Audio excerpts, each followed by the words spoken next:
औषध प्रशासनाचे आयुक्त म्हणून तुकाराम मुंढे यांनी 25 मे रोजी कार्यभार हाती घेतला आणि राज्यामधल्या सर्व अधिकाऱ्यांना धाडी आणि जप्तीची विशेष मोहीम राबवण्याचे निर्देश देण्यात आले।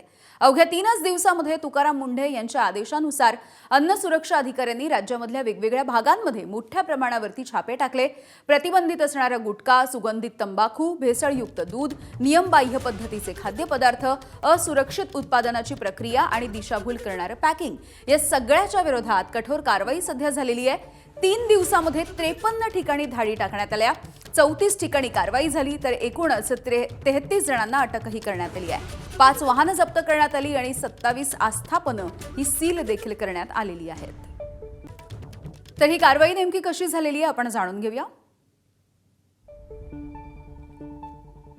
जळगावमधली कारवाई आपण बघतोय। धरणगावामधल्या भवरखेड या ठिकाणी ही कारवाई झाली।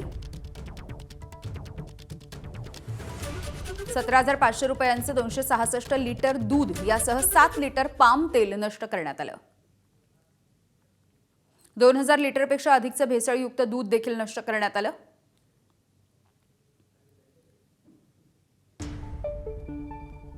धुळ्यामध्ये 23 ठिकाणी कारवाई झालेली आहे।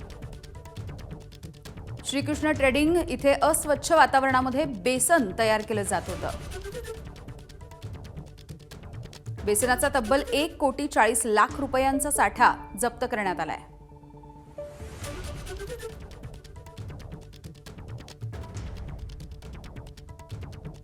ठाण्यामध्ये देखील अन्न आणि औषध प्रशासनाने मोठी कारवाई केली आहे।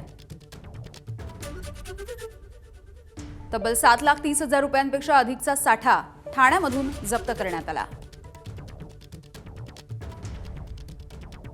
1,49,724 रुपयांचं भेसळयुक्त खाद्यतेल या ठिकाणी होतं।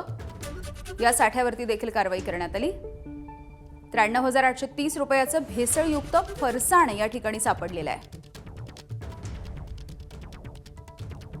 2,06,800 रुपयांचं भेसळयुक्त तूप सापडलंय। तर 8,190 रुपयाचे भेसळयुक्त हाका नूडल्स देखील या ठिकाणी सापडले।